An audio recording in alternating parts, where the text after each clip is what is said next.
ਵਾਹਿਗੁਰੂ ਜੀ ਕਾ ਖਾਲਸਾ ਵਾਹਿਗੁਰੂ ਜੀ ਕੀ ਫਤਿਹ ਜੀ। ਵਾਹਿਗੁਰੂ ਜੀ, ਕਈ ਦਿਨਾਂ ਤੋਂ ਮਨ ਦੇ ਵਿੱਚ ਭਗਤ ਰਵਿਦਾਸ ਜੀ ਦੀ ਇਹ ਬਾਣੀ ਆਪ ਸਭ ਨਾਲ ਸਾਂਝੀ ਕਰਨ ਨੂੰ ਮਨ ਕਰਦਾ ਸੀ। ਇਹ ਬਾਣੀ ਗੁਰੂ ਗ੍ਰੰਥ ਸਾਹਿਬ ਜੀ ਦੇ ਅੰਗ 657 ਵਿੱਚ ਹੈ ਅਤੇ ਰਾਗ ਸੋਰਠ ਵਿੱਚ ਹੈ। ਭਗਤ ਰਵਿਦਾਸ ਜੀ ਦੀ ਬਾਣੀ ਹੈ ਜੀ।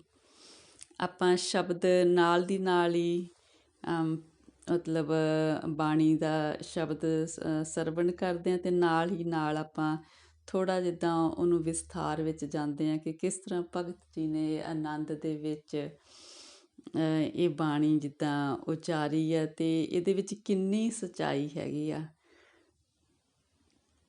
ਅਤੇ ਜਦੋਂ ਮਤਲਬ ਕੋਈ ਵੀ ਇਨਸਾਨ ਦੂਸਰੇ ਦੇ ਇੰਨਾ ਨੇੜੇ ਹੋ ਜਾਂਦਾ ਕਿ ਉਹਦੇ ਨਾਲ ਮਤਲਬ ਦੋਸਤੀ ਦੇ ਵਿੱਚ ਉਹਦੇ ਨਾਲ ਉਹਨੂੰ ਕੋਈ ਵੀ ਹਾਸਾ ਮਜ਼ਾਕ ਜਾਂ ਕੋਈ ਕੌੜੀ ਗੱਲ ਕੁਛ ਵੀ ਕਹਿ ਸਕਦਾ ਕਿ ਉਹਨਾਂ ਦੀ ਨੇੜਤਾ ਇੰਨੀ ਹੋ ਜਾਂਦੀ ਆ। ਅਤੇ ਇੱਥੇ ਜਿਸ ਤਰ੍ਹਾਂ ਭਗਤ ਜੀ ਦੀ ਨੇੜਤਾ ਪਰਮਾਤਮਾ ਨਾਲ ਇੰਨੀ ਆ ਕਿ ਮਤਲਬ ਪਰਮਾਤਮਾ ਨਾਲ ਸਿੱਧੀ ਗੱਲ ਕਰ ਰਹੇ ਨੇ ਹਰ ਇੱਕ।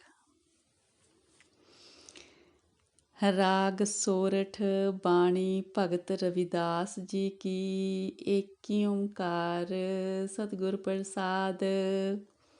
जब हम होते तब तू नहीं, अब तू ही मैं नहीं। अनल अगम जैसे लहर में उदत, जल केवल जल माही। ਹਾਂਜੀ, ਇੱਥੇ ਭਗਤ ਜੀ ਕਹਿੰਦੇ ਨੇ ਕਿ ਜਦੋਂ ਇਨਸਾਨ ਨੂੰ ਹੰਕਾਰ ਹੁੰਦਾ ਤਾਂ ਉਹ ਮੈਂ ਦੇ ਵਿੱਚ ਰਹਿੰਦਾ, ਅਤੇ ਜਦੋਂ ਤੱਕ ਉਹ ਮੈਂ ਦੇ ਵਿੱਚ ਰਹਿੰਦਾ ਉਦੋਂ ਤੱਕ ਉਹਨੂੰ ਪਰਮਾਤਮਾ ਦੇ ਦਰਸ਼ਨ ਨਹੀਂ ਹੁੰਦੇ। ਜਿਸ ਤਰ੍ਹਾਂ ਆਪਾਂ ਗੁਰਬਾਣੀ 'ਚ ਬਹੁਤ ਜਗ੍ਹਾ ਸੁਣਦੇ ਹਾਂ ਕਿ ਇਹ ਜਿਹੜੀ ਹਉਮੈ ਦੀ ਪਤਲੀ ਜੀ ਭੀਤ ਕੰਧ ਆ, ਪਤਲੀ ਜੀ ਜਿੱਦਾਂ ਪਰਦਾ ਜਿਹੜਾ ਹਉਮੈ ਦਾ ਹੈਗਾ ਜੋ ਇਨਸਾਨ ਨੂੰ ਪਰਮਾਤਮਾ ਤੋਂ ਵੱਖ ਕਰਦਾ। ਜਦੋਂ ਪਤਲਾ ਜਿਹਾ ਹਉਮੈ ਦਾ ਪਰਦਾ ਹਟ ਜਾਂਦਾ ਤਾਂ ਪਰਮਾਤਮਾ ਅਤੇ ਆਤਮਾ ਦਾ ਮੇਲ ਹੋ ਜਾਂਦਾ, ਮਤਲਬ ਉਹ ਫਿਰ ਬੜੀ ਆਨੰਦ ਦੀ ਅਵਸਥਾ ਹੋ ਜਾਂਦੀ ਆ।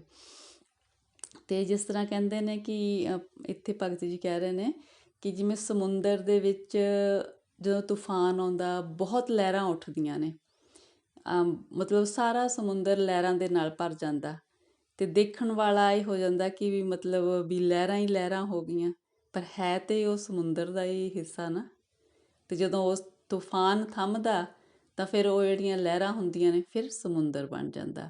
ਇਸ ਤਰ੍ਹਾਂ ਹੀ ਅਸੀਂ ਹਾਂ। ਪਰਮਾਤਮਾ ਨੇ ਆਪਦੇ ਤੋਂ ਦੁਨੀਆ ਦਾ ਵਿਸਥਾਰ ਕੀਤਾ ਅਤੇ ਜਦੋਂ ਜਿਸ ਦਿਨ ਪਰਮਾਤਮਾ ਨੂੰ ਚਾਹਿਆ ਅਤੇ ਵਿਸਥਾਰ ਜਦੋਂ ਖਤਮ ਹੁੰਦਾ ਅਤੇ ਪਰਮਾਤਮਾ ਵਿੱਚ ਹੀ ਸਮਾ ਜਾਣਾ। ਜਾਂ ਮਤਲਬ ਜਦੋਂ ਕੋਈ ਉਹ ਮੁਕਤੀ ਦਾ ਪਦ ਹਾਸਲ ਕਰ ਲੈਂਦਾ ਤਾਂ ਉਹਦੀ ਵਾਹਿਗੁਰੂ ਦੇ ਵਿੱਚ ਲੀਨਤਾ ਹੋ ਜਾਂਦੀ ਆ। ਮਾਧਵੇ ਕਿਆ ਕਹੀਏ ਪਰਮ ਐਸਾ, ਜੈਸਾ ਮਾਨੀਏ ਹੋਏ ਨਾ ਤੈਸਾ ਰਹਾਓ। ਹਾਂਜੀ, ਭਗਤ ਜੀ ਕਹਿੰਦੇ ਨੇ ਕਿ ਵੀ ਜਿੱਦਾਂ ਇੱਕ ਤਰ੍ਹਾਂ ਦਾ ਭਰਮ ਹੈਗਾ ਸਾਡੇ ਵਿੱਚ, ਅਸੀਂ ਸੋਚਦੇ ਹਾਂ ਕਿ ਪਰਮਾਤਮਾ ਕੋਈ ਅਲੱਗ ਹਸਤੀ ਆ ਅਤੇ ਅਸੀਂ ਕੋਈ ਅਲੱਗ ਹਸਤੀ ਹਾਂ, ਪਰ ਇੱਦਾਂ ਨਹੀਂ ਹੈਗਾ। ਅਸੀਂ ਪਰਮਾਤਮਾ ਦੀ ਅੰਸ਼ ਹਾਂ, ਬਸ ਅਸੀਂ ਇਹ ਭੁੱਲ ਹੀ ਬੈਠੇ ਹਾਂ।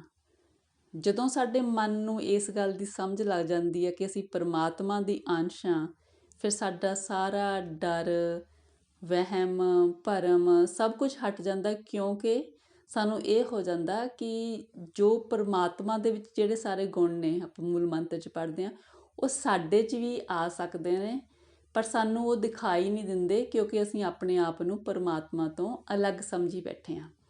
ਜਿਸ ਦਾ ਸਾਨੂੰ ਅਹਿਸਾਸ ਹੋ ਜੂ ਕਿ ਅਸੀਂ ਪਰਮਾਤਮਾ ਦੀ ਅੰਸ਼ ਹਾਂ, ਸਾਡੇ ਵਿੱਚ ਉਹ ਬਲ ਹੈ, ਅਸੀਂ ਪਰਮਾਤਮਾ ਤੋਂ ਅਲੱਗ ਨਹੀਂ ਹੈਗੇ, ਸਾਡੀ ਆਤਮਾ ਪਰਮਾਤਮਾ ਦਾ ਹਿੱਸਾ, ਫਿਰ ਸਾਡੇ ਵਿੱਚ ਉਹ ਸ਼ਕਤੀ ਆ ਜਾਂਦੀ ਆ, ਸਾਡੀ ਸੋਚ ਬਦਲ ਜਾਂਦੀ ਆ। ਨਰਪਤ ਏਕ ਸਿੰਘਾਸਨ ਸੋਇਆ, ਸੁਪਨੇ ਪਿਆ ਭਿਖਾਰੀ। ਅਛਤ ਰਾਜ ਬਿਛਰਤ ਦੁਖ ਪਾਇਆ, ਸੋਗਤ ਪਈ ਹਮਾਰੀ। ਹਾਂਜੀ, ਫਿਰ ਦੂਸਰੀ ਉਦਾਹਰਨ ਦਿੰਦੇ ਨੇ ਕਿ ਜਿੱਦਾਂ ਕੋਈ ਰਾਜਾ ਹੁੰਦਾ ਤਾਂ ਉਹਨੂੰ ਆਪਣੇ ਤਖ਼ਤ 'ਤੇ ਬੈਠੇ ਬੈਠੇ ਨੀਂਦ ਆਉਂਦੀ ਆ, ਉਹਨੂੰ ਸੁਪਨਾ ਆਉਂਦਾ ਅਤੇ ਉਹਨੂੰ ਲੱਗਦਾ ਕਿ ਉਹ ਭਿਖਾਰੀ ਹੈਗਾ। ਤਾਂ ਫਿਰ ਉਹਨੂੰ ਜਿੱਦਾਂ ਬੜਾ ਦੁੱਖ ਹੁੰਦਾ, ਪਰ ਜਦੋਂ ਉਹਦਾ ਸੁਪਨਾ ਖੁੱਲ੍ਹਦਾ ਉਹ ਦੇਖਦਾ ਕਿ ਉਹ ਭਿਖਾਰੀ ਨਹੀਂ, ਉਹ ਰਾਜਾ ਹੈਗਾ। ਪਰ ਸੁਪਨੇ ਦੇ ਵਿੱਚ ਉਹ ਸਮਝ ਗਿਆ ਕਿ ਉਹ ਭਿਖਾਰੀ ਹੈ, ਫਿਰ ਉਹਨੂੰ ਦੁੱਖ ਹੋਇਆ। ਅਤੇ ਅਸੀਂ ਵੀ ਇਸ ਤਰ੍ਹਾਂ ਹੀ ਜਦੋਂ ਆਪਣੇ ਆਪ ਨੂੰ ਸਮਝ ਲੈਂਦੇ ਹਾਂ ਕਿ ਅਸੀਂ ਪਰਮਾਤਮਾ ਤੋਂ ਅਲੱਗ ਹਾਂ, ਪਰਮਾਤਮਾ ਕੋਈ ਹੋਰ ਚੀਜ਼ ਆ ਅਤੇ ਅਸੀਂ ਕੋਈ ਹੋਰ ਚੀਜ਼ ਆ, ਪਰਮਾਤਮਾ ਦੁਨੀਆ ਵਿੱਚ ਨਹੀਂ ਹੈਗਾ, ਉਹ ਕਿਤੇ 7ਵੇਂ ਅਸਮਾਨ 'ਤੇ ਬੈਠਾ ਹੈਗਾ, ਤਾਂ ਫਿਰ ਜਿੱਦਾਂ ਇਹ ਰਾਜੇ ਵਾਲੀ, ਜਿੱਦਾਂ ਉਹਨੂੰ ਭੁਲੇਖਾ ਲੱਗ ਗਿਆ, ਅਸੀਂ ਉਸ ਭੁਲੇਖੇ ਵਿੱਚ ਹਾਂ ਕਿ ਰਾਜਾ ਸੀ, ਪਰ ਉਹਨੂੰ ਸੁਪਨੇ ਦੇ ਵਿੱਚ ਭੁਲੇਖਾ ਲੱਗ ਗਿਆ ਕਿ ਭਿਖਾਰੀ ਹੈ, ਤਾਂ ਉਹਨੂੰ ਦੁੱਖ ਹੋਇਆ। ਇੱਦਾਂ ਹੀ ਸਾਨੂੰ ਦੁੱਖ ਹੁੰਦਾ ਜਦੋਂ ਅਸੀਂ ਸਮਝਦੇ ਹਾਂ ਕਿ ਅਸੀਂ ਪਰਮਾਤਮਾ ਤੋਂ ਅਲੱਗ ਹਾਂ, ਜਾਂ ਇਹ ਦੁਨੀਆ ਦੇ ਵਿੱਚ ਪਰਮਾਤਮਾ ਨਹੀਂ ਵੱਸਦਾ, ਫਿਰ ਸਾਨੂੰ ਦੁੱਖ ਰਹਿੰਦਾ, ਅਸੀਂ ਭੁਲੇਖੇ ਵਿੱਚ ਹਾਂ। ਜਦੋਂ ਸਾਡਾ ਇਹ ਭੁਲੇਖਾ ਖਤਮ ਹੋ ਜਾਂਦਾ ਤਾਂ ਫਿਰ ਸਾਨੂੰ ਆਨੰਦ ਹੀ ਆਨੰਦ ਹੈ। राज प्यंगम प्रसंग जैसे है, अब कछ मर्म जनाया, कनक अनेक कटक जैसे भूल परे, अब कहते कहन न आया। ਹਾਂਜੀ, ਫਿਰ ਕਹਿੰਦੇ ਨੇ ਕਿ ਵੀ ਜਿਸ ਤਰ੍ਹਾਂ ਇੱਕ ਰੱਸੀ ਤੇ ਸੱਪ ਦਾ ਭੁਲੇਖਾ ਹੋ ਜਾਂਦਾ, ਮਤਲਬ ਸਾਰੀਆਂ ਅਲੱਗ-ਅਲੱਗ ਉਦਾਹਰਨਾਂ ਦੇ ਕੇ ਸਮਝਾਉਣਾ ਇਹੀ ਚਾਹੁੰਦੇ ਨੇ ਕਿ ਪਰਮਾਤਮਾ ਸਾਡੇ ਤੋਂ ਅਲੱਗ ਨਹੀਂ ਹੈਗਾ, ਅਸੀਂ ਪਰਮਾਤਮਾ ਵਿੱਚ ਹਾਂ, ਪਰਮਾਤਮਾ ਸਾਡੇ ਵਿੱਚ ਨੇ। ਪਰ ਸਾਨੂੰ ਪ੍ਰਤੱਖ ਉਦੋਂ ਹੁੰਦੇ ਨੇ ਜਦੋਂ ਅਸੀਂ ਉਹਦਾ ਨਾਂ ਲੈਂਦੇ ਹਾਂ, ਫਿਰ ਸਾਨੂੰ ਉਹਦੇ ਨਾਲ ਇੱਕਮਿਕਤਾ ਹੋ ਜਾਂਦੀ ਹੈ, ਜਿਸ ਤਰ੍ਹਾਂ ਭਗਤ ਜੀ ਨੂੰ ਹੋਈ ਆ। ਕਹਿੰਦੇ ਜਿਸ ਤਰ੍ਹਾਂ ਕਿ ਇਨਸਾਨ ਨੂੰ ਹਨੇਰੇ ਦੇ ਵਿੱਚ ਰੱਸੀ ਹੁੰਦੀ ਆ, ਉਹਨੂੰ ਸੱਪ ਸਮਝ ਕੇ ਡਰ ਜਾਂਦਾ ਹੈ ਨਾ, ਅਤੇ ਇਸ ਤਰ੍ਹਾਂ ਵੀ ਉਹ ਭਰਮ ਹੁੰਦਾ ਪਰ ਅਸਲੀਅਤ ਨਹੀਂ ਹੁੰਦੀ। ਇੱਦਾਂ ਹੀ ਅਸੀਂ ਅਸਲੀਅਤ ਨਹੀਂ ਦੁਨੀਆ ਦੀ ਸਮਝ ਰਹੇ, ਤਾਂ ਦੁਖੀ ਹੈਗੇ ਹਾਂ ਅਸੀਂ।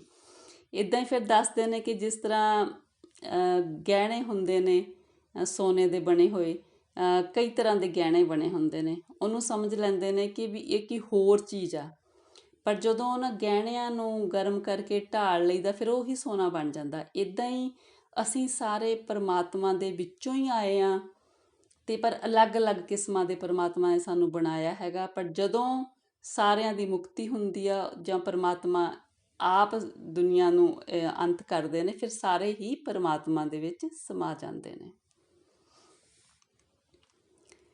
ਸਰਬੇ ਏਕ ਅਨੇਕੈ ਸੁਆਮੀ, ਸਭ ਕਟ ਭੋਗ ਵੈ ਸੋਈ, ਕਹਿ ਰਵਿਦਾਸ ਹਾਥ ਪੈ ਨੇਰੈ, ਸਹਿਜੇ ਹੋਏ ਸੋ ਹੋਈ। ਹਾਂਜੀ, ਫਿਰ ਕਹਿੰਦੇ ਨੇ ਕਿ ਵੀ ਜਿਹੜੇ ਆਪਣੇ ਪਰਮਾਤਮਾ ਦੇ ਬਣਾਏ ਨੇ ਸਭ ਅਲੱਗ-ਅਲੱਗ ਰੰਗਾਂ ਦੇ, ਸਾਰਿਆਂ ਦੇ ਵਿੱਚ ਪਰਮਾਤਮਾ ਆਪ ਹੀ ਮਤਲਬ ਸਾਰੇ ਭੋਗ ਰਿਹਾ ਬੈਠ ਕੇ, ਹਰ ਇੱਕ ਘਟ ਦੇ ਵਿੱਚ ਪਰਮਾਤਮਾ, ਸਭੇ ਘਟ ਰਾਮ ਬੋਲੇ। ਅਤੇ ਰਵਿਦਾਸ ਜੀ ਕਹਿੰਦੇ ਨੇ ਕਿ ਵੀ ਹੁਣ ਮੈਨੂੰ ਇੰਨਾ ਕੁ ਪਤਾ ਲੱਗ ਗਿਆ ਕਿ ਵੀ ਪਰਮਾਤਮਾ ਬਹੁਤ ਨੇੜੇ ਆ, ਅਜੇ ਜਿਹੜਾ ਮੇਰਾ ਹੱਥ ਆ ਵੀ ਉਹ ਦੂਰ ਆ, ਮੇਰੇ ਹੱਥ ਨਾਲੋਂ ਵੀ ਨੇੜੇ ਪਰਮਾਤਮਾ ਹੈ ਮੇਰੇ ਅੰਦਰ। ਜੋ ਹਮ ਬਾਂਧੈ ਮੋਹ ਫਾਸ ਹਮ, ਪ੍ਰੇਮ ਬੰਧਨ ਤੁਮ ਬਾਧੇ, ਆਪਣੇ ਛੂਟਨ ਕੋ ਯਤਨ ਕਰੋ ਹਮ, ਛੂਟੈ ਤੁਮ ਆਰਾਧੈ। ਬਹੁਤ ਹੀ ਪਿਆਰੀ ਬਾਣੀ ਆ। ਭਗਤ ਜੀ ਪਰਮਾਤਮਾ ਨੂੰ ਕਹਿੰਦੇ ਨੇ ਕਿ ਜਿਸ ਤਰ੍ਹਾਂ ਸਾਨੂੰ ਦੁਨੀਆ ਦਾ ਮੋਹ ਸੀਗਾ, ਪਰ ਅਸੀਂ ਤੇਰਾ ਸਿਮਰਨ ਕੀਤਾ, ਮਤਲਬ ਬਿਲਕੁਲ ਜਿੱਦਾਂ ਇੱਕ ਮਿੱਤਰ ਨਾਲ ਗੱਲ ਕਰ ਰਹੇ ਨੇ। ਕਹਿੰਦੇ ਕਿ ਸਾਨੂੰ ਦੁਨੀਆ ਦਾ ਮੋਹ ਸੀ, ਅਸੀਂ ਮੋਹ ਵਿੱਚ ਫਸੇ ਸੀ, ਪਰ ਅਸੀਂ ਤੇਰਾ ਸਿਮਰਨ ਕੀਤਾ ਤਾਂ ਅਸੀਂ ਮੋਹ ਦੇ ਵਿੱਚੋਂ ਨਿਕਲ ਗਏ, ਤੁਸੀਂ ਸਾਨੂੰ ਇਸ ਮੋਹ ਦੇ ਵਿੱਚੋਂ ਕੱਢ ਲਿਆ। ਅਤੇ ਕਹਿੰਦੇ ਵੀ ਹੁਣ ਅਸੀਂ ਪਰਮਾਤਮਾ ਨੂੰ ਕਹਿੰਦੇ ਵੀ ਅਸੀਂ ਤੈਨੂੰ ਪਰਮਾਤਮਾ ਵੀ ਆਪਣੇ ਪਿਆਰ ਦੇ ਵਿੱਚ ਜਕੜ ਲਿਆ, ਅਸੀਂ ਤਾਂ ਤੇਰਾ ਸਿਮਰਨ ਕਰਕੇ ਵੀ ਉਸ ਮੋਹ ਦੇ ਵਿੱਚੋਂ ਨਿਕਲ ਗਏ, ਤੂੰ ਸਾਨੂੰ ਕੱਢ ਦਿੱਤਾ। ਹੁਣ ਜਿਹੜੀ ਪ੍ਰੀਤ ਨਾਲ ਅਸੀਂ ਤੈਨੂੰ ਬੰਨ੍ਹ ਲਿਆ, ਹੁਣ ਤੈਨੂੰ ਕੌਣ ਛਡਾਊਗਾ। ਕਿੰਨੀ ਪਿਆਰੀ ਗੱਲ ਕਰਦੇ ਨੇ। ਮਾਧਵੈ ਜਾਨਤ ਹੋ ਜੈਸੀ ਤੈਸੀ, ਅਬ ਕਹਾ ਕਰੋਗੇ ਐਸੀ ਰਹਾਓ। ਫਿਰ ਕਹਿੰਦੇ ਨੇ ਕਿ ਵੀ ਜਿਸ ਤਰ੍ਹਾਂ ਦੀ ਵੀ ਭਗਤ ਪਰਮਾਤਮਾ ਦੀ ਭਗਤੀ ਕਰਦੇ ਨੇ ਨਾ, ਪਰਮਾਤਮਾ ਤੋਂ ਉਹ ਛੁਪੀ ਹੋਈ ਨਹੀਂ ਗੀ ਨਾ, ਪਰਮਾਤਮਾ ਨੂੰ ਸਭ ਪਤਾ ਕਿ ਕੌਣ ਅੰਦਰੋਂ ਕਿਸ ਹਿਸਾਬ ਦੇ ਨਾਲ ਚੱਲ ਰਿਹਾ ਤੇ ਕਿਸੇ ਦੇ ਮਨ ਦੇ ਵਿੱਚ ਕਿਵੇਂ ਦੀ ਭਗਤੀ ਹੋ ਰਹੀ ਆ ਪਰਮਾਤਮਾ ਦੀ, ਹੈ ਨਾ। ਤੇ ਜਦੋਂ ਕੋਈ ਮਤਲਬ ਪੂਰੇ ਮਨ ਤੋਂ ਪਰਮਾਤਮਾ ਦੀ ਭਗਤੀ ਕਰ ਰਿਹਾ ਤਾਂ ਪਰਮਾਤਮਾ ਉਹਨਾਂ ਨੂੰ ਉਸ ਮੋਹ ਦੇ ਬੰਧਨ ਤੋਂ ਛੁਟਕਾਰਾ ਦੇ ਦਿੰਦੇ ਨੇ, ਵਿਕਾਰ ਮੋਹ ਦਾ ਖਤਮ ਕਰ ਦਿੰਦੇ ਨੇ। ਰਹਾਓ ਮੀਨ ਪਕਰ ਫਾਂਕਿਓ ਅਰ ਕਾਟਿਓ ਰਾਂਦ ਕੀਓ ਬਹੁਬਾਨੀ ਖੰਡ ਖੰਡ ਕਰ ਭੋਜਨ ਕੀਨੋ ਤਉ ਨਾ ਬਿਸਰਿਓ ਪਾਣੀ। ਹਾਂਜੀ, ਫਿਰ ਮੱਛੀ ਦੀ ਉਦਾਹਰਨ ਦਿੰਦੇ ਨੇ ਕਿ ਵੀ ਜਿਸ ਤਰ੍ਹਾਂ ਮੱਛੀ ਹੁੰਦੀ ਆ ਅਤੇ ਜਦੋਂ ਮੱਛੀ ਖਾਣ ਵਾਲੇ ਉਹਨੂੰ ਫੜਦੇ ਨੇ, ਫਿਰ ਉਹਨੂੰ ਕਿੰਨੇ ਕਿੰਨੇ ਟੋਟੇ ਕਰਕੇ ਮਤਲਬ ਬਣਾਉਂਦੇ ਨੇ, ਖਾਂਦੇ ਨੇ। ਪਰ ਜਦੋਂ ਉਹ ਅੰਦਰ ਵੀ ਚਲੀ ਜਾਂਦੀ ਆ ਤਾਂ ਮੱਛੀ ਖਾਣ ਵਾਲੇ ਨੂੰ ਪਾਣੀ ਦੀ ਪਿਆਸ ਬਹੁਤ ਲੱਗਦੀ ਆ, ਕਿਉਂਕਿ ਜਿਹੜੀ ਮੱਛੀ ਹੁੰਦੀ ਆ ਉਹਦਾ ਮਤਲਬ ਜਿਹੜਾ ਬਾਹਰ ਵਾਲਾ ਉਹਦਾ ਪਾਣੀ ਦਾ ਜਿਹੜਾ ਪ੍ਰੀਤ ਸੀਗੀ ਉਹ ਅੰਦਰ ਜਾ ਕੇ ਵੀ ਉਹਦੀ ਖਤਮ ਨਹੀਂ ਹੋਈ ਹੈਗੀ, ਵੀ ਇੰਨੇ ਦੁੱਖ ਸਹਾਰ ਕੇ ਅੰਦਰ ਵੀ ਚਲੀ ਗਈ ਆ, ਪਰ ਫਿਰ ਵੀ ਉਹ ਪਾਣੀ ਦੀ ਪਿਆਸ ਲੱਗਦੀ ਹੈ ਇਨਸਾਨ ਨੂੰ, ਮੱਛੀ ਪਾਣੀ ਮੰਗਦੀ ਆ।